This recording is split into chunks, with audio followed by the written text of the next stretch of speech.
My guest today is Stephen Dubner. You no doubt know Stephen as the co-author of the Freakonomics books and the creator and host of Freakonomics Radio. What you probably don't know is the unlikely path that led him to where he is today, including a stint as a rock star. One reason I think our partnership has been so much fun is that it is a little bit like being in a band. There is nothing like being in a band. It is the weirdest, tightest, most exciting fraternity possible. Welcome to People I Mostly Admire with Steve Levitt. Stephen Dubner has interviewed me many dozens of times over the years, but this is the absolute first time that I'll be interviewing him. It will be a very different experience for both of us. Or will it?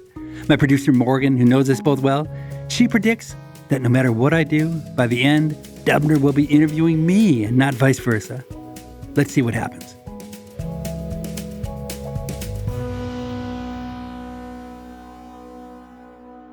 Stephen Dubner, after so many years of you interviewing me, I get to interview you for the very first time. How does it feel to be on the other side of the table? Are you maybe a little bit nervous? I don't think nervous is the right word. I think disgusted, maybe. I mean, I love you. I love talking to you. But yeah, this is not what I was put on earth to do. What were you put on earth to do? To interview people, not to be interviewed? Yeah, I don't like to be interviewed. But I've brought it on myself a little bit in that the first couple books I wrote before I met you were sort of accidental memoirs. Like I did not set out to write about my family and myself. My first book literally grew out of an oral history project on my family that I had started as a Christmas present for my siblings. I think everybody likes talking about themselves. I think we're all narcissists to some degree, and I'm at least in the middle of the scale there. But it also just never felt like a natural or desirable thing. And maybe that's just the family I grew up in. It was not a talk about yourself a lot family. So maybe I feel guilty about it. Maybe that's what it is. I'm always a little bit nervous when you interview me. Just the fear of the unknown. But what you always do is you give me a heads up about what you'll ask me about. And it gives me a chance to prepare and it lets me sound smarter and more articulate than I really am. So I was going to return the favor, but then I thought, damn, you're so good to begin with. You don't need any help. Oh, that's not what you really thought. You thought, this is my chance to get back at him. I know how much you love to be prepared.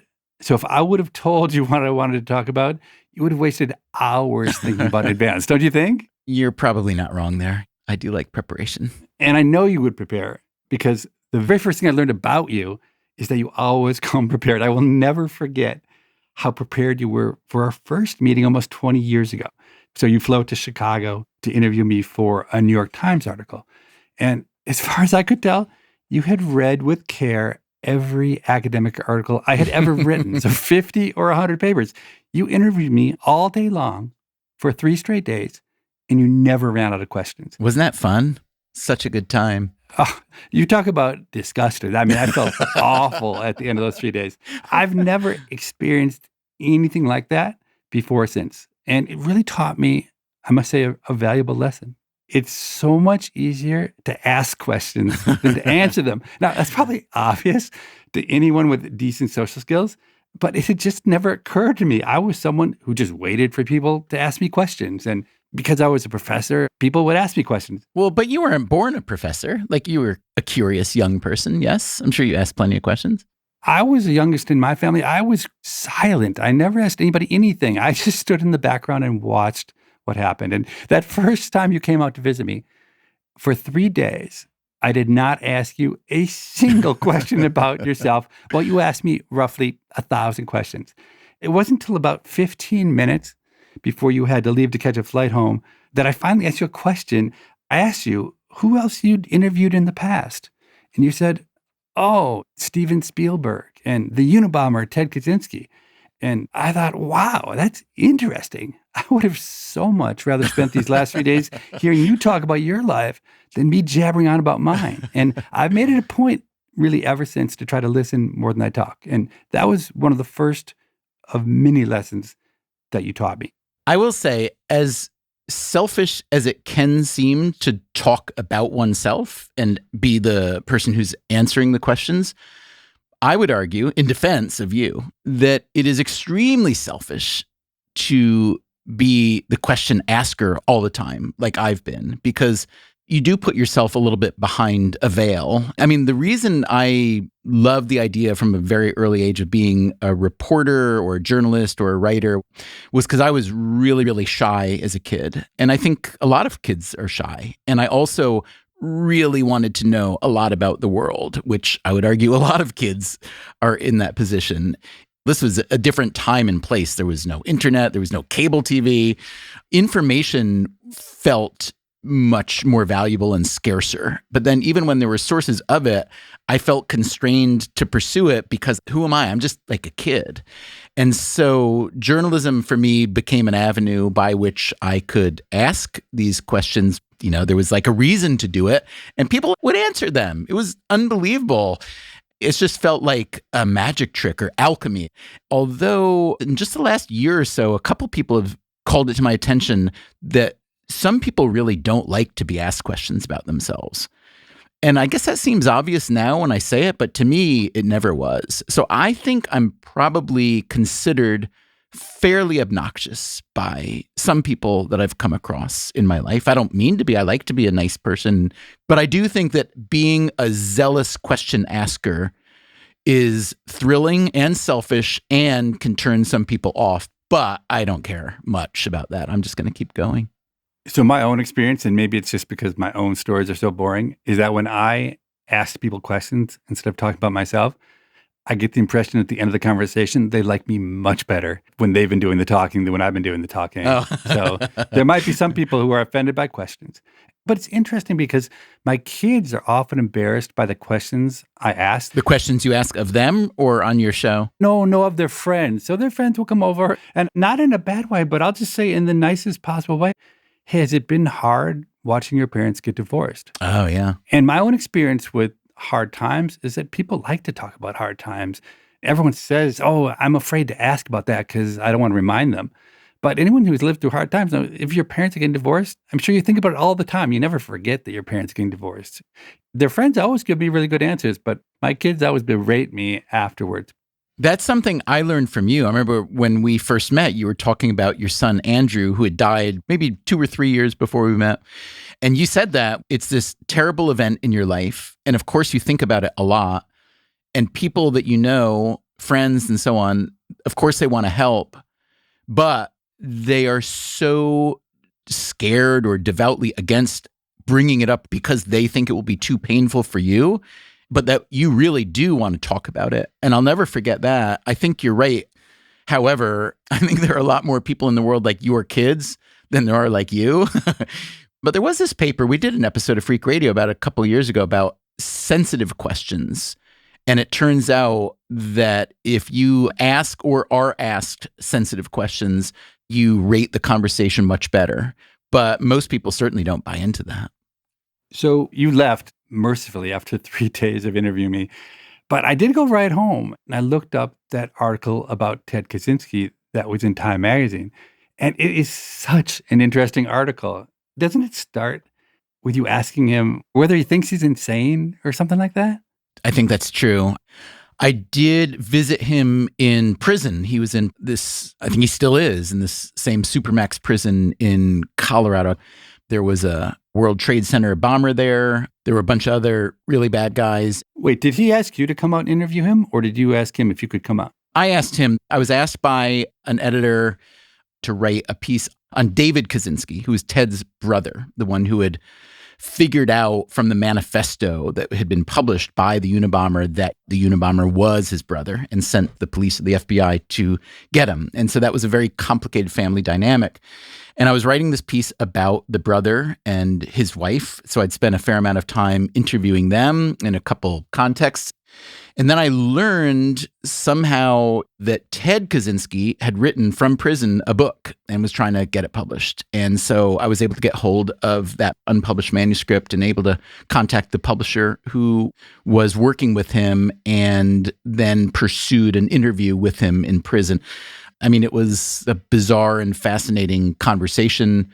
much less bizarre in some ways than you'd think, including the fact, as you indicated, that I just sort of wanted to get a check on what he thought was his mental state. He thought his mental state was excellent, and he really thought he was crusader in a way. I think he really justified his actions. And so anyway, I wrote this article, which then got caught up in a bizarre publishing moment. It was going to be published in this magazine called Talk, pretty brand new magazine run by Tina Brown, and I believe owned or co-owned by Miramax, the movie company, which was owned in turn by Disney. And as it turns out, Disney had made a deal with the brother, David Kaczynski, about whom the article had started, to make a film, I guess, about him. And suddenly my writing this piece that now included the Unabomber himself, not just the brother, made the story a little bit more complicated. I didn't know any of that at the time. All I knew is that I started getting edits on this piece at the last minute that were bizarro, and I couldn't figure out what was going on. They didn't tell me anything, even though they knew some stuff about this ownership issue. And ultimately, I said to them, listen, you're changing the piece in such a way that I don't want to put my name on it. I essentially pulled the piece and then brought it to Time magazine, and they were like, yeah. And they published it. I remember a couple weeks after, I got a letter from Ted Kaczynski, the Unabomber, being unhappy. I think his brother David was unhappy as well. I think there was some talk about Ted, I believe, wanting to sue Time magazine. And I went to Walter Isaacson. He was then the editor of Time magazine. I said, oh, Walter, I got this letter. It sounds like Ted might want to sue you and me. And I'm really sorry if it comes to that. He said, you kidding me? Getting sued by the Unabomber? It's the best thing that could happen to Time magazine in the last 20 years.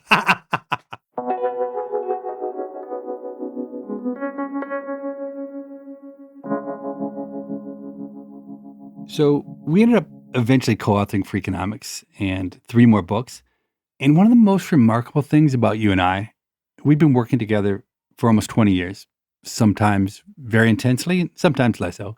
But I cannot for the life of me remember a single time that we fought or argued. I mean, I can't remember disagreeing about anything, even about where we're going to go for dinner and having to make a compromise. It's just been really easy. Is that your experience also, or is it just an example of me being oblivious? No, I would say that's mostly my experience too. Can you remember being angry at me? No, we do disagree. We've disagreed plenty, but we don't have what most people would call disagreements, like where it becomes a problem. Like, I think there have been a lot of times where you've explained something to me and I'd say, oh yeah, that makes a lot more sense. Let's do that. And maybe once in a while, even the other way around. I think part of it may be because you and I are on some levels about as different as two humans could be. I think that's true. I think there really were clear domains in which we would defer to each other. That's right. But I have to say, when we would write books, you would write them, let's be totally clear. You would put the words on the paper, and it was like Christmas every day, because you, at the end of the day, would send me 300 or 400 of the most beautifully written words of all time. You slaved all day to write those words. And I would sit back and I would read them in about 1 minute. Right. And then I would react to them. And I always expected you to get prickly about it because you're the writer. Like, how can I talk about your word choice or suggest a change the ending? But I was amazed at how open-minded you would be about that. You take enormous pride in what you do, but not with hubris.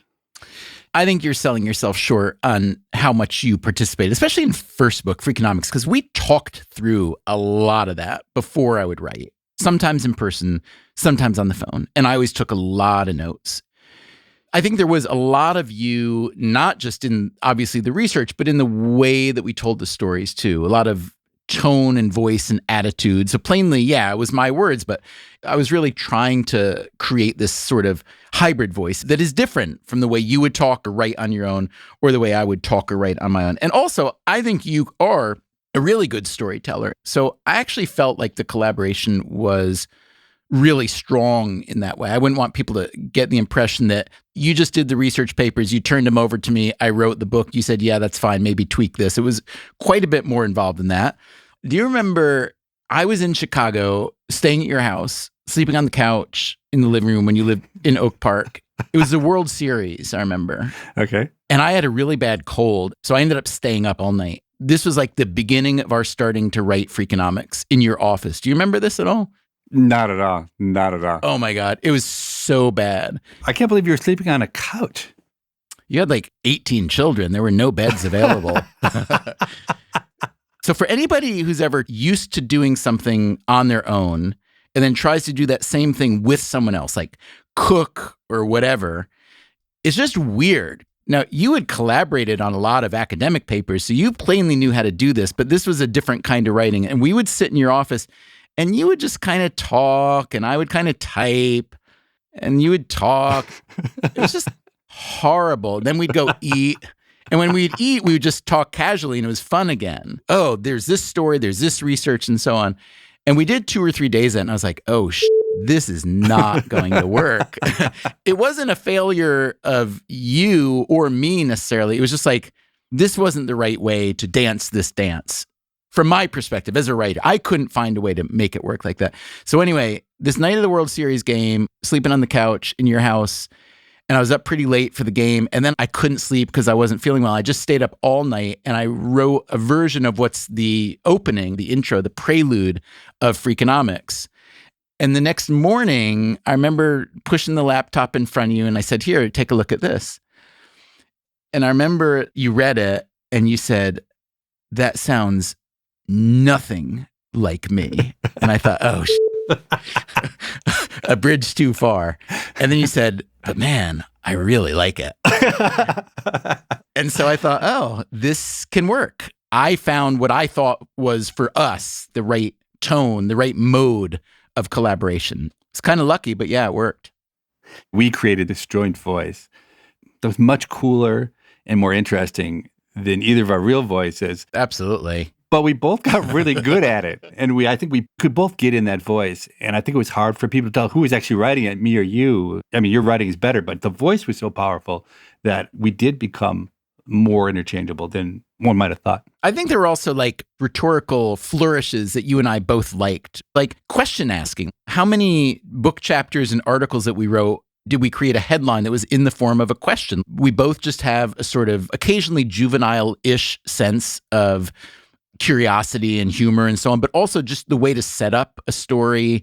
One thing that I learned that I really liked from reading your papers and other econ papers is that econ papers have a structure that most other papers don't.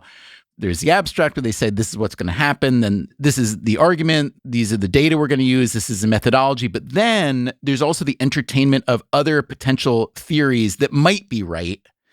Then I'm going to explain why those aren't. And that to me is a really powerful form of rhetorical argument because writing doesn't persuade me when it doesn't even acknowledge the components of a different argument. That, I think, is something where I, as a writer, learned a lot, weirdly enough, from reading these mostly horribly written academic papers about econ. I think another reason that we got along is that we just had a lot of joint success with money and accolades and opportunities. And it's just easy to get along when everything's going great, when there's no scarcity. There's always something to split. My single favorite story about us is what happened when it came time to negotiate how we'd split the payments over Freakonomics. Because we had gotten this big advance to write a book together, but we'd never actually talked about who would get what share. And you came to me and you said, kind of nervously, because we didn't know each other very well, you said you were thinking a 60-40 split would be fair. And I said, well, I was thinking 2/3, 1/3. And I remember you got this kind of glum look on your face and you said, well, I just don't think this is going to work because I'm not willing to do the book for a 1/3 share. And I said, wait, I meant 2/3 for you and 1/3 for me. And you said, I meant 60% for you and 40 for me. So we settled on 50-50 in what must have been the easiest negotiation of all time. And I think the fact that we always felt there was surplus there kind of set the tone for what was going to follow. If I was a professional marriage counselor and I heard you tell that story, I would so steal that. Like I would make that the core story for every couple that came in trouble. Just split it down the middle. It is just so much easier to give more than is expected and to grubbily take less than expected because the world is so full of people trying to take to the extent of stealing that if you can just establish yourself as a person who's not only not going to steal, but you're actually just going to give.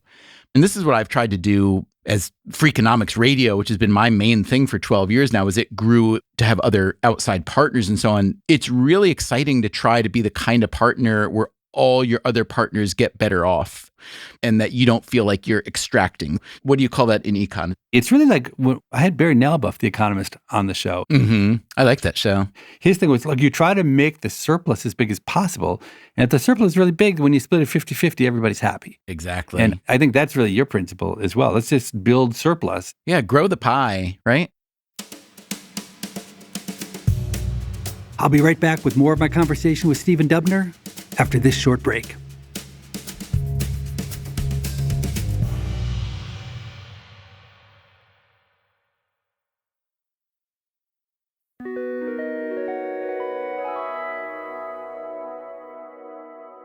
One of the lessons I've learned from doing this podcast is that life is long, that there's time to dabble and to change paths a few times and still succeed wildly. And I think you're a great example because your first career was not in journalism. It wasn't in podcasting. It was as a rock star in a band called The Right Profile. And I've lined up a short clip here. Let's listen to you. This is Stephen Dubner at the reunion concert 2013.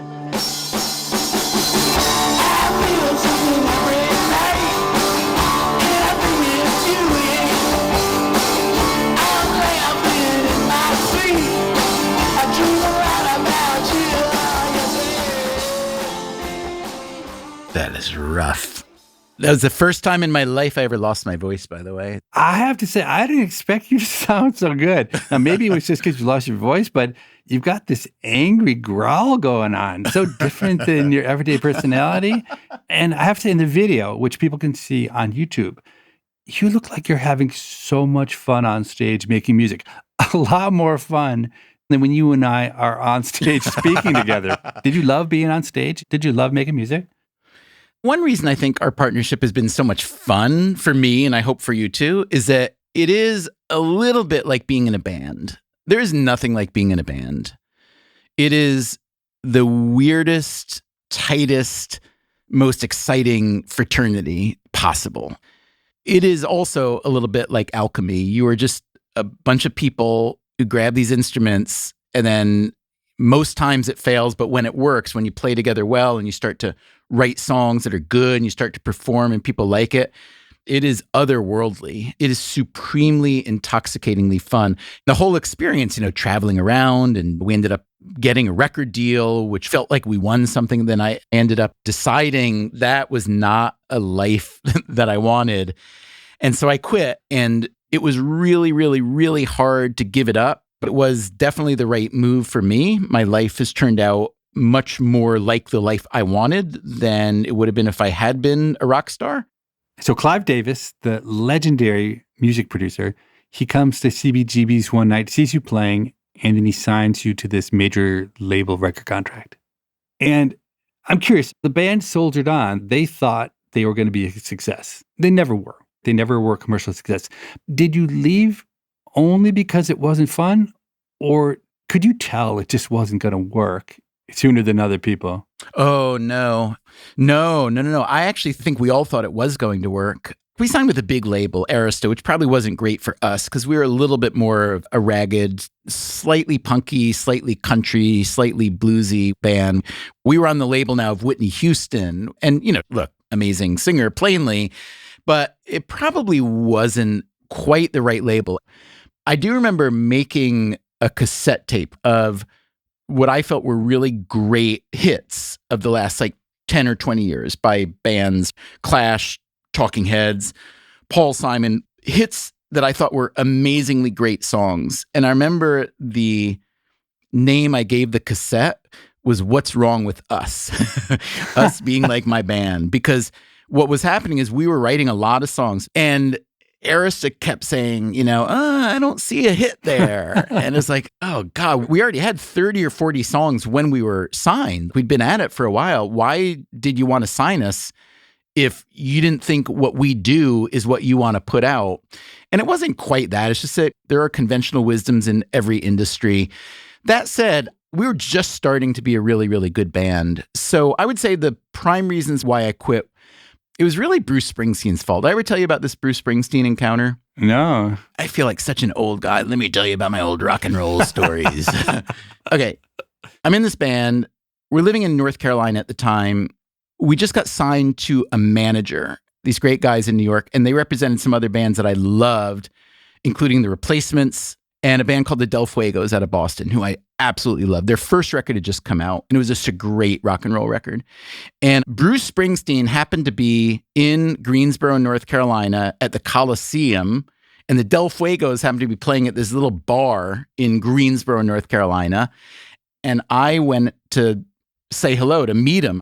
So I'm standing there in the backstage area of this club, which is literally like the beer warehouse. And in walks Bruce Springsteen and Niels Lofgren, his guitar player. And the Fuegos were super, super cool. They were also super, super stoned. So the response was like, hey, Bruce. But they were extremely stoked. And he had heard their record and liked it. And he came out, and then there was a little chat about this and that. And I'm not saying a word. It's like the Fuegos, Bruce and Niels, and me. Nobody. He had just become huge. I guess this was his Born in the USA tour, when he went from being like a guy that a lot of people loved to a guy that was everywhere all the time. I admired him a great deal, and he was talking about how his life had changed. And the message I got was to the effect that if I knew that this was what it's like to really be a rock star, I don't know if I ever would have done it in the first place. He wasn't really miserable, but he was pointing out all the downsides of the obvious upside of being a rock star. And man, that just really planted a seed in me. So even though it was thrilling to meet him, and we toured later with the Fuegos, all of these things were extremely, extremely fun, but somehow it was planted in my mind that maybe this is not the dream that I want for me, and so I should stop. And so I stopped a little bit reluctantly, but in the end, gratefully. You said it almost like you regret that he told you that. But how great did you figure that out before you spent another 10 years touring to only find out that it was true? I think one reason I kind of had it in me to quit was my mother had been a quitter. She had been a ballerina who was on the brink of maybe something great. This was long, long, long time ago. And she kind of had a religious awakening that that was not the life she wanted. You and I have talked a lot about quitting and just how valuable it can be to not succumb to this whole sunk cost idea. Like, well, I've gone this far, I should keep going. I don't know what it was within me that made it viable to quit like that, but I'm really grateful that I had that, whether it came from my mother or from Bruce Springsteen or some kind of God or whatever. Well, it wasn't like you left the band for some super lucrative gig either, right? You went back to school. I did. To Columbia to get a master's degree in fiction writing. How did you even pay for school? You couldn't have made much in the band, and you grew up as one of 8 kids, small town, upstate New York, raised by a single mom after your dad had died when you were young. What were you doing for money living in New York City at that time? Yeah, I was very poor. So I had a girlfriend. She was an actress and a student. She was still in college, and she had an acting teacher who became a sort of mentor and friend of mine. He could be very mean, very tough, but he had a lot of maxims that turned out to be really useful for me. And one of them was, your choice is your talent. And this came from an acting teacher named Stella Adler, and she got it from Stanislavski, who was kind of the pioneer of a certain kind of acting. The method acting. Mm-hmm. Yeah. And so this idea, your choice is your talent, became a really powerful motivator for me, especially when you have no money and you're looking around the world and you think that the way to get things is with money. You realize, well, then I'm not going to get anything. But if I can make good choices and try to take whatever talent or curiosities I have and turn them into something bigger than they are now, then that's maybe the way to go. So between him and my girlfriend at the time, they persuaded me to apply to Columbia, which I don't think I even would have done. It's like, really, Columbia? That's one of the greatest writing programs in the world. I certainly don't deserve to be there. But I did apply, and honestly, I was a little bit surprised to get in, and I did have to borrow money for the first year. I also knew how to do word processing, which at the time was a very valuable skill because most people didn't own computers. So I had a couple clients. One guy was a management consultant and another was a novelist. And I was a really fast typist. And so I would make $25 an hour in my spare time so I could support myself that way. Then my second year at Columbia, I worked really hard to get a teaching fellowship. And that gave me tuition exemption and a stipend of like $3,000. And I thought, oh my God, I am loaded. Like college is free. I have $3,000 to spend. I mean, making a living doing what I love doing has always been the balancing act. And so the fact that what we did with Freakonomics and now there was all this surplus, to me, everything after that is gravy. The lesson, though, is that once you have the gravy, once you have the surplus, you should devote yourself even more to doing the thing that you really think is the good and the right thing, because like money is plainly not the object. It strikes me you must have been enormously self-confident to think that getting an MFA in fiction was a sensible choice. Fiction writing is such a winner-take-all profession. A handful of folks have incredible success, and most others never make a dime.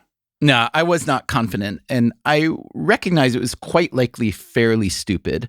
I would have gotten an MFA in nonfiction writing at Columbia, but their nonfiction program at the time was like tiny and bad. But my plan was I'd get a degree, I would be able to teach colleges, teach writing, and then write my novels. And I thought I would use the teaching to subsidize my writing, and then if the writing worked out, it would work out. And if it didn't, at least I'd be teaching. So that was the plan. The problem was in my second year of the MFA program, I did teach what's essentially freshman comp. It's an amazing course called Logic and Rhetoric, which taught me a great deal about writing myself, not just about teaching writing.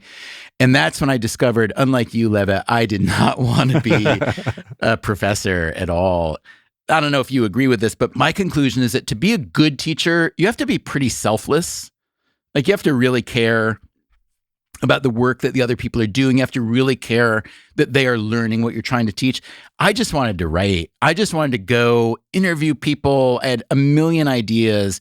So that was another thing I quit. I was in the English department at Columbia University. I had another year of teaching lined up, and I said, I'm going to go do journalism. So I quit so much. Levitt, you're like one of the few things I've never quit. Not yet. You're like my cigarettes. I just can't shake them.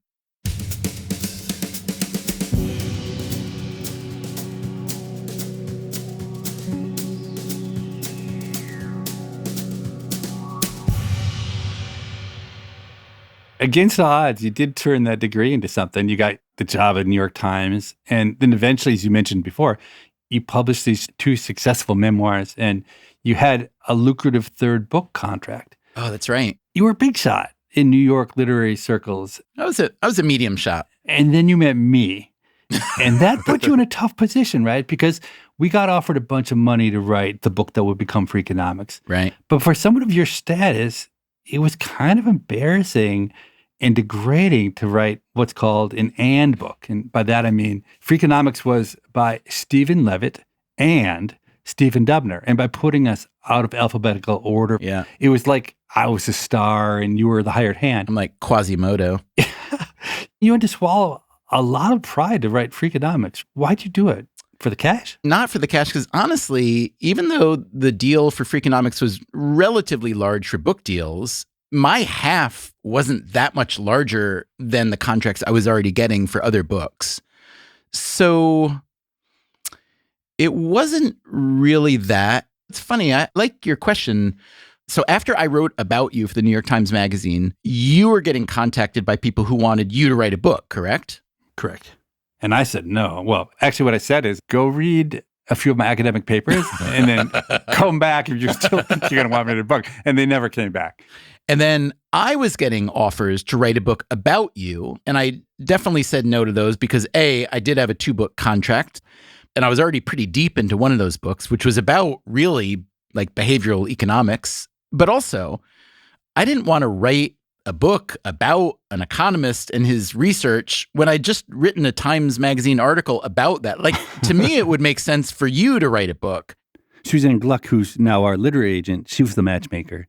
So my recollection is Suzanne came to me and said, all these people want you to write a book. Why don't you write a book? And I said, I'm not going to write a book. I could not possibly write a book. And she said, well, why don't you write a book with Dubner?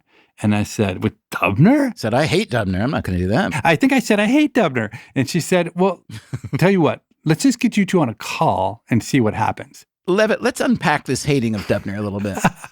What do we mean when we say that you hate me? Okay, so putting myself back in the shoes of who I was when I met you. All I cared about was having time to myself. So why did you have 4 children? Well, that was part of why I needed the time to myself, because I'd already screwed up and had too many kids. And so then I had no time to myself. So any morsels of time I could sneak around the edges, I wanted. And honestly, my animosity towards you really came from a very particular thing, which was you said, hey, could I come out and interview you for a morning? Right. And I was really right on the margin. I didn't really want a New York Times piece about me, but I kind of did. Maybe a little bit. I thought it would be cool. And also your mom really liked the Times magazine. Yeah, my mom would like it. And so I said yes, but I was really right on the margin. I thought, is it worth a morning? Barely. But then you came out. We spent a pleasant morning, admittedly. And then you said, well, I don't really have any plans for the afternoon. Why don't I just hang out in the afternoon? And I so wanted to say, no, go away. But you were about to write a piece about me in the New York Times. And so I felt like I had to be polite and kind in a way that I wouldn't normally want to be. I felt very helpless in your presence because I didn't feel like I could send you away and you wouldn't leave. So you felt manipulated maybe by me a little bit. Yeah, exactly. I was overwhelmed. Mm-hmm. So that's a reason to hate a person. But being more serious for a second, I remember you being treated so poorly, just being completely objective. I was singled out as a celebrity to go on The Daily Show with Jon Stewart and the Colbert Report, when you obviously would have been so much better than me at it. I get named to Time's 100 People Who Shaped the World. You get nothing. I don't think I'm making this up. I think I remember that the publisher even initially insisted that your name had to be in a smaller typeface. I think that's right. On the cover of Freakonomics. I mean, right. Did that not all feel awful to you when you and I both knew that you were at least an equal partner and probably more than equal partner in everything we were doing? Look, I'm human, certainly. Would I have liked to go on The Daily Show with Jon Stewart? I guess so. But if I recall correctly, I came that night just to hang out. And I think I brought my nephew, who was a super big Jon Stewart fan. And Jon was amazingly great to him. Like, that kind of thing did not bother me. And maybe this comes from having been in a band, growing up playing baseball and basketball. I loved being on a team. It's, to me, a similar feeling of being in a family. And so when one of you is getting some opportunity or attention and it's not you, it still feels really good. I wouldn't say that I was that burned up about it. And honestly, I mean, I have an ego like everybody, maybe more than some, less than others. But I feel like I know more writers who could have written a book with you than I knew people as weird as you who had the material about which to write a book. Also, like you said before, there was surplus. If I'm not going to be happy about this unbelievably lucky outcome for me as a writer, I'm going to be able to actually feed and educate my children as a writer living in New York City. That is unbelievably fortunate. So no, I wasn't bitter or angry about it at all. Plus, Levitt, you have to realize I had a secret plan, which is I thought someday there will be a thing called podcasting and I will make one. What has been really fascinating for me to watch over the years is that you started the Freakonomics radio podcast and you built it up into this amazing institution that it's become. And then the scale shifted, right? It used to be that I'd get many more speaking invitations and I could charge a higher fee to go speak than you could. Wait a minute. You got more money than me for speaking. But then slowly you became the one that was far more in demand. You became the superstar and I became the sidekick. That's really the way it should have been all along. And I think it's awesome that the market sorted this out eventually and that you got the reward that you deserved. And I really mean that. That's nice of you to say, truly. I don't know if it's accurate. Like, I think of me as me and you as you. And then this thing we did and do and made together is like a whole other thing. Obviously, we're not reproducing and making children, that kind of thing, but the whole enterprise does feel like having a second family. And I've loved being in this weird little family with you. So it's nice of you to say that the markets have sorted out. Honestly, what I think it is I, by accident, started doing a thing, which was a podcast that happened to intersect with the market for podcasts coming from zero and going to a lot. And I was kind of in the right place at the right time with it. Now, that said, once the show had an audience, then I thought, oh, crap, people are really listening. I better put all my abilities into this. And so, yeah, I've been working probably between 60 and 80 hours a week on this for 12 years, but I like it. So that's cool. You're listening to People I Mostly Admire with Steve Levitt and his conversation with Stephen Dubner. After this short break, they'll return to talk about what would have happened if they'd never written Freakonomics.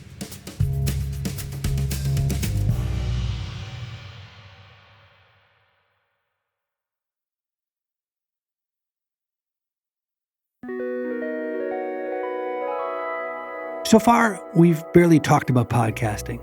I want to turn to that subject now. What makes podcasting so special that Stephen stopped writing books? And he's been doing Freakonomics Radio for a long time. Does he plan on doing it forever? Or maybe he's got something new and exciting looming on the horizon? So you got me into podcasting. And one of the things that I find really surprising and interesting about the podcast is that I have conversations on the podcast that I'd otherwise never have, even with people I know well. We talk all the time, but honestly, we've never once talked about how mistreated you were and then how our roles reversed, like we just talked about. And when I had my daughters Lily and Amanda on the show, we had a conversation like we'd never had before. And I don't totally understand why. I mean, you've got a lot more experience as an interviewer than I do. Do you understand why it's like that?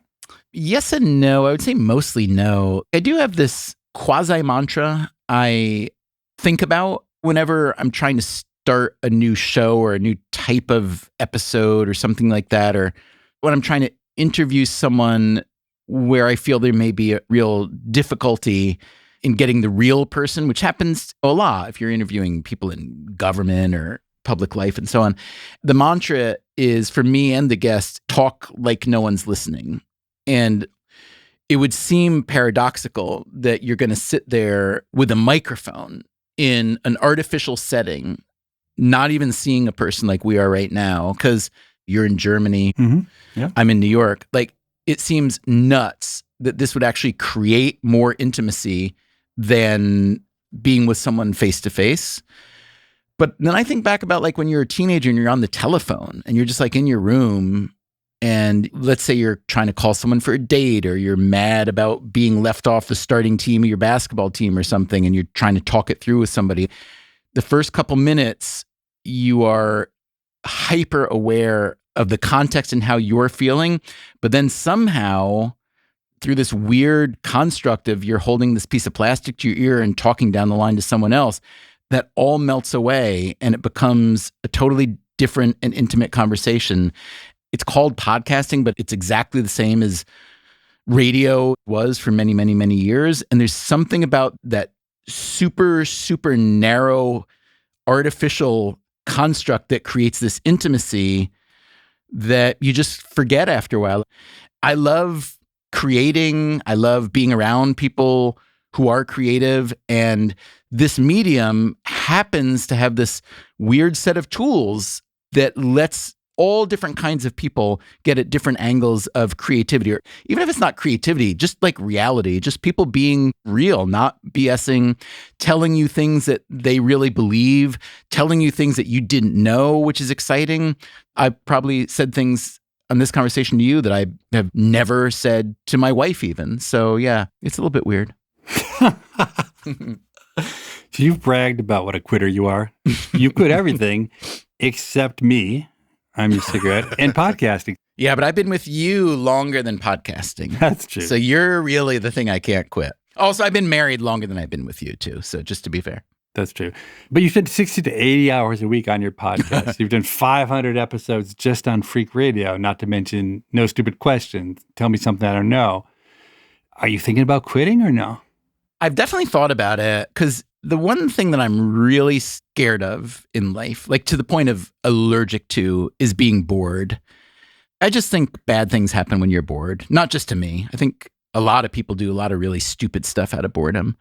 So there have been times where Freakonomics Radio started to feel too rote, like a pattern. Oh, yeah, I'll come up with another idea. And oh, yeah, we'll interview 5 people, 3 economists, a CEO, blah, blah, blah, blah, blah.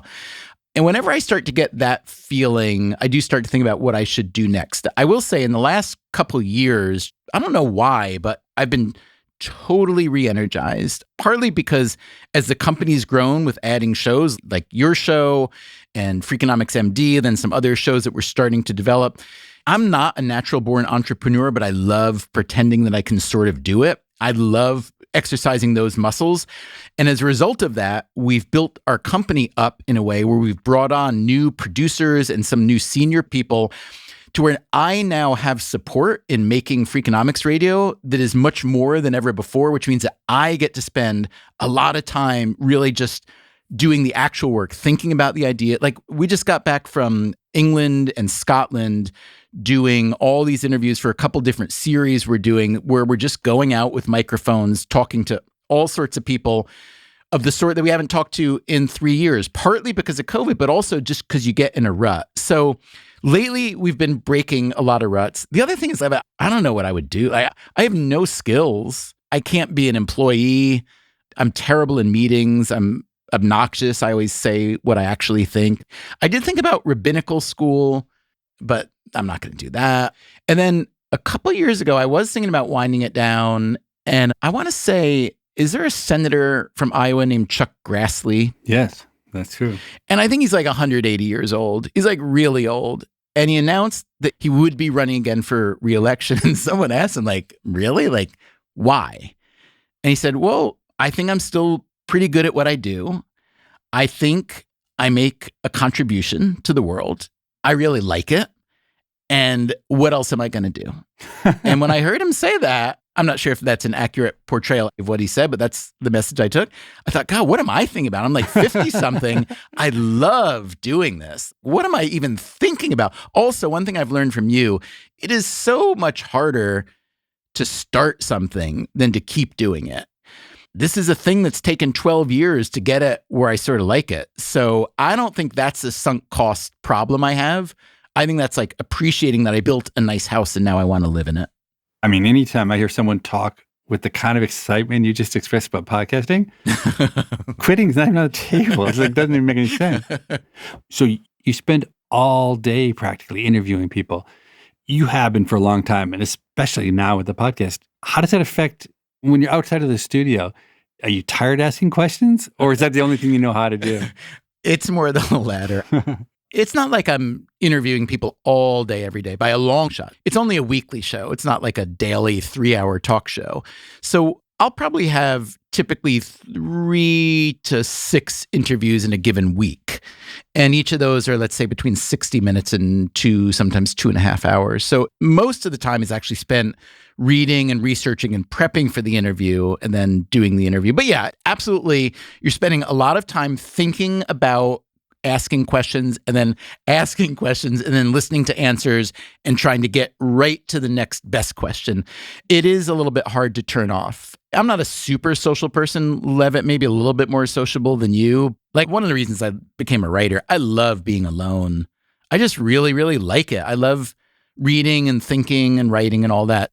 But yeah, I think that my question asking does, fairly unbeknownst to me, trickle into an obnoxious torrent of questions that most people really just want me to shut up. And Ellen, my wife, she will often be the same, because even though she was a photographer who worked in journalism, and she was a great journalist, she just did it in a different medium. And sometimes when we, or mostly I am grilling someone, but maybe Ellen a little bit too, she will say to the person apologetically, we're journalists. This is what we do. You'll have to forgive us. And you don't have to answer any of these questions. But like when I listen to your show, I would guess that you think this is true.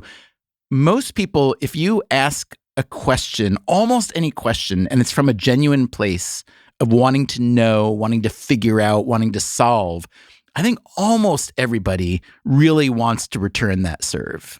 I mean, that's why you do it.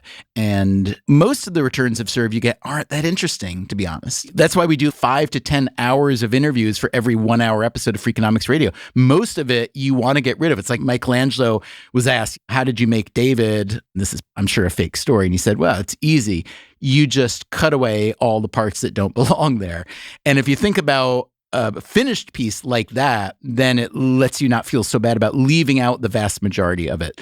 I call it the maple syrup school of broadcast journalism. Have I shared with you the metaphor? No, I don't know that.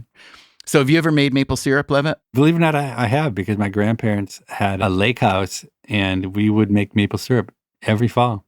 So you know it is extremely labor intensive. You have to go out to all the trees. You have to bang a tap into the tree, hang a bucket on it. You come back, you gather up the sap, you dump it in some big barrel. Then you boil it over a low fire for hours and hours and hours and hours. And you get like this tiny little thing of maple syrup. You're like, oh my God, why do we do that? And that's what making Freakonomics Radio is like. So you have to really like maple syrup to do all the work. I love that.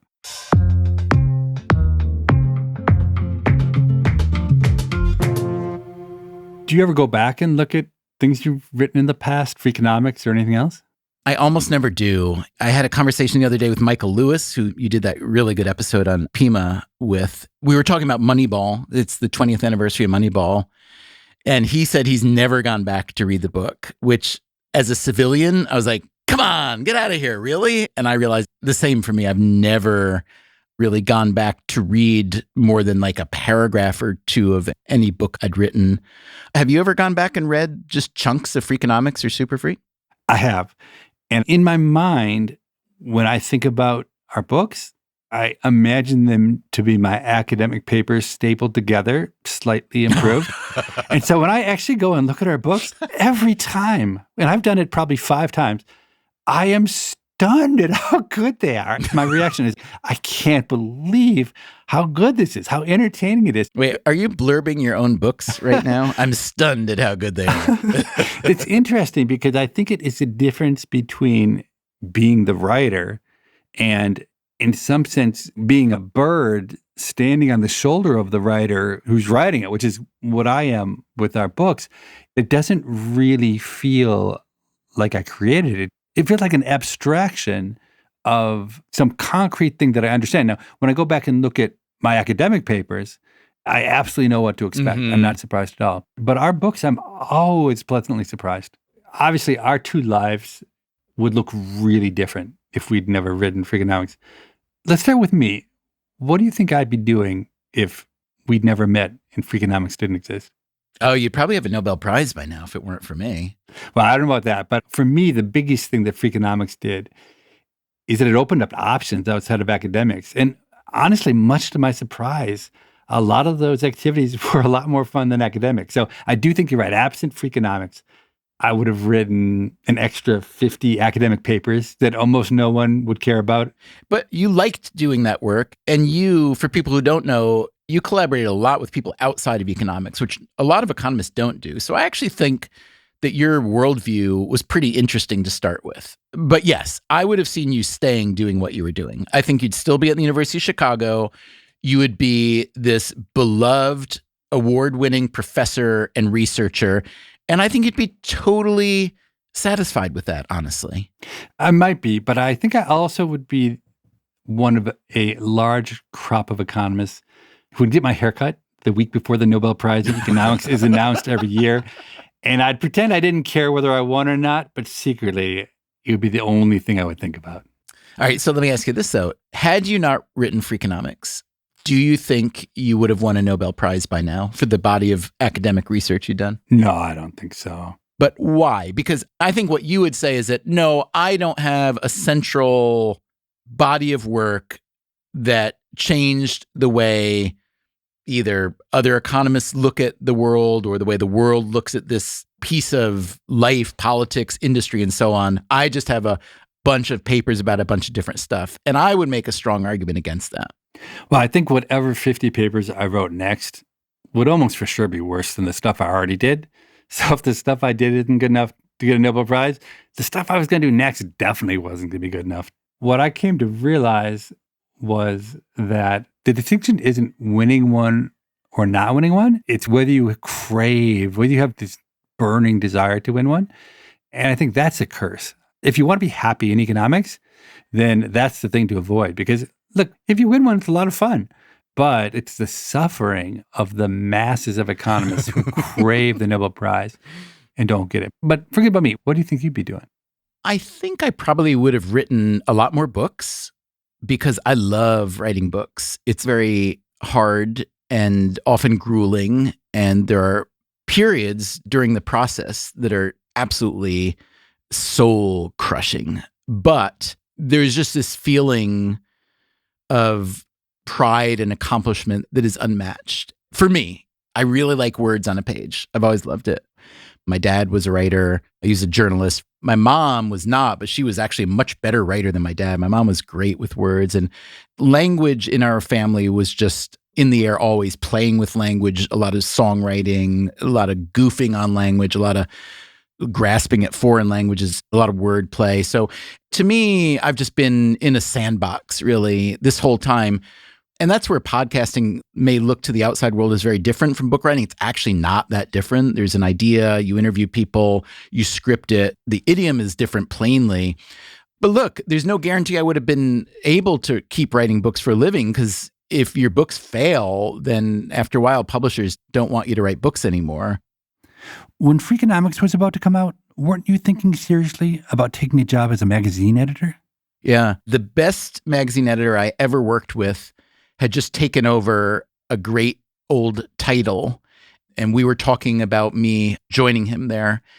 And if Freakonomics had busted, I probably would have done that. And then I probably would have been a little frustrated with being an editor, and then I would have started writing some more books. And then if they had failed, maybe I would have been a psychologist if I'd gone back to school for that, maybe a financial planner. But I did think of all these things because, like, writing as a career choice is idiotic, right? Because the odds that it's going to work out.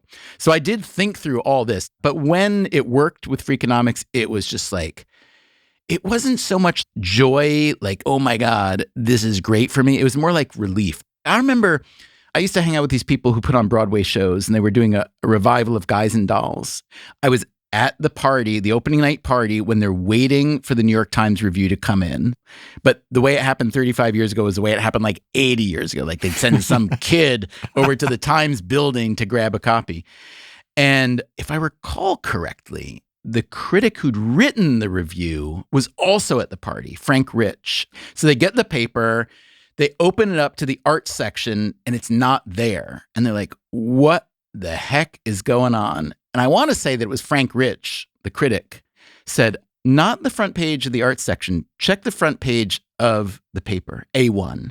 It's like, wait, when does a theater review get on A1? Like, never. And this one did. And it was this massive rave review.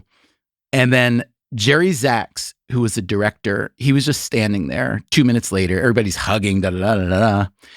And I went over to Jerry. I'm just a kid. I just happened to be there. He knows me a tiny bit. I said, Mr. Zaks, congratulations. It's great. He says, thanks. I said, what does it feel like? He said, relief.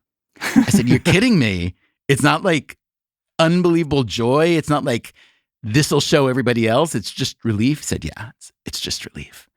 And so when Freakonomics happened, my biggest priority in life was having a family and raising a family and hopefully trying to live in New York City.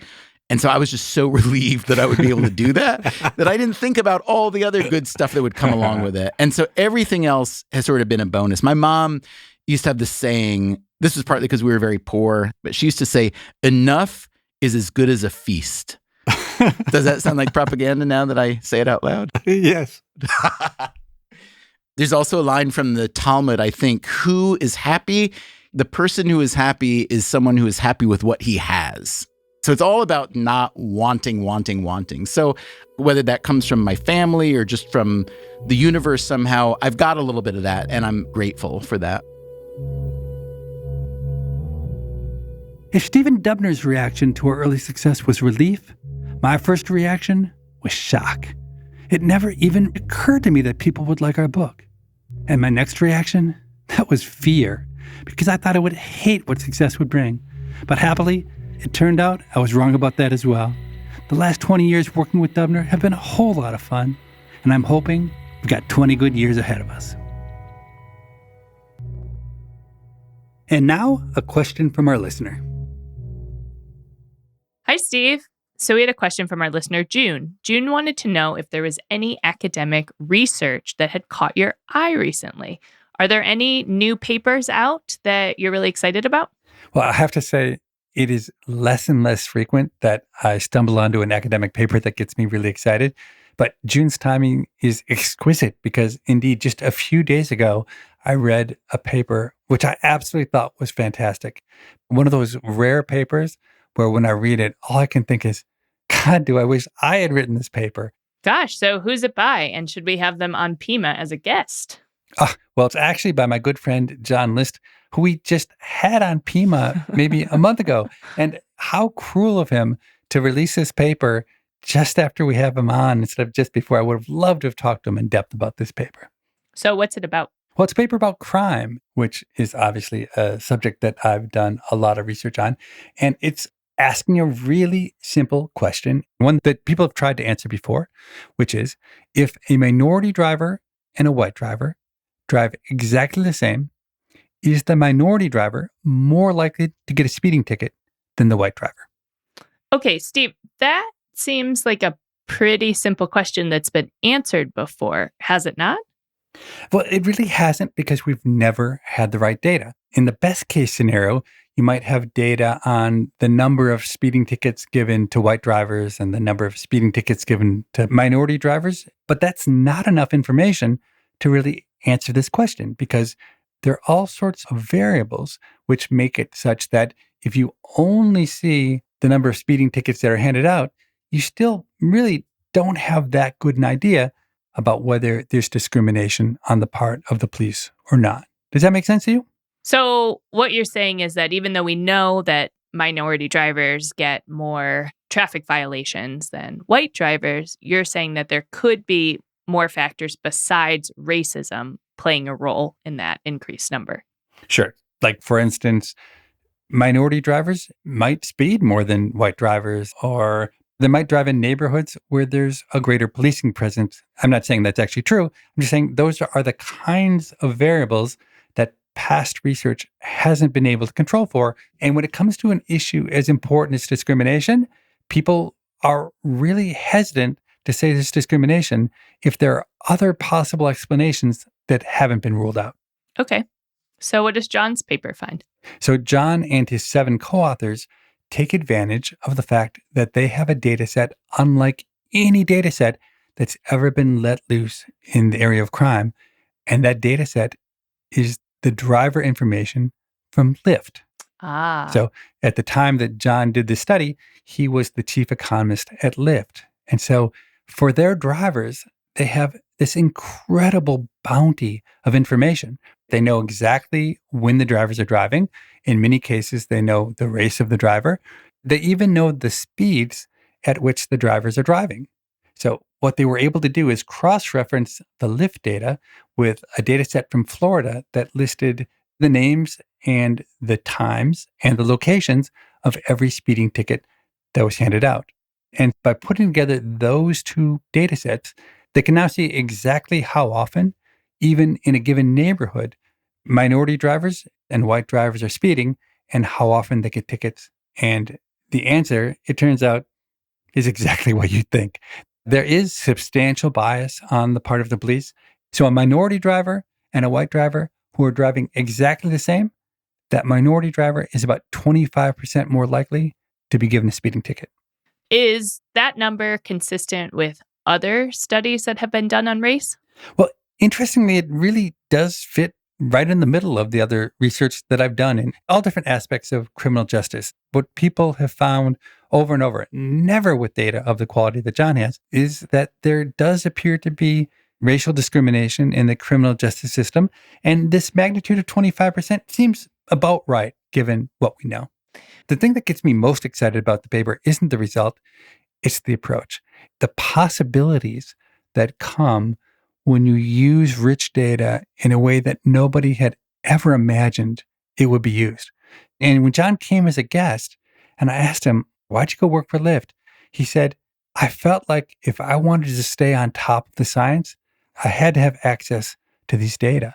I firmly believe that if economics is going to be important and relevant going forward, it'll be because researchers get their hands on amazing data that were designed for one purpose and used in a completely different way to try to answer questions we've always cared about, but we couldn't answer until somebody brilliant like John List comes along and tweaks the data in just the right way to allow us to answer those questions. Thank you, June, for writing. You can find our episode with John List in our archive. If you have a question for us, our email is pima@freakonomics.com. That's PIMA@freakonomics.com. Steve and I read every email that's sent, and we look forward to reading yours. And in 2 weeks, we'll be back with a brand new episode featuring my guest, mathematician Steven Strogatz. I can't play music like Mozart. I can't compose, but I know enough about music that I get a thrill from seeing Amadeus. People don't have any idea what math is because we're not teaching Math 101. People I Mostly Admire is part of the Freakonomics Radio Network, which also includes Freakonomics Radio, No Stupid Questions, and Freakonomics MD. All our shows are produced by Stitcher and Renbud Radio. This episode was produced by Morgan Levy and mixed by Jasmine Klinger. Lyric Bowditch is our production associate. Our executive team is Neil Carruth, Gabriel Roth, and Stephen Dubner. Our theme music was composed by Luis Guerra. To listen ad-free, subscribe to Stitcher Premium. We can be reached at pima@freakonomics.com. That's PIMA@freakonomics.com. Thanks for listening.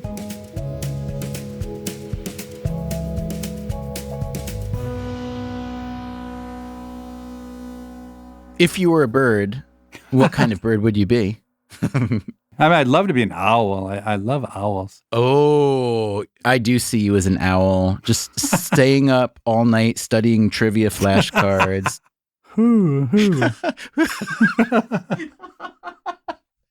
That was the worst owl hooing I've ever heard. Most people at least try to pretend to sound like an owl. You just said who.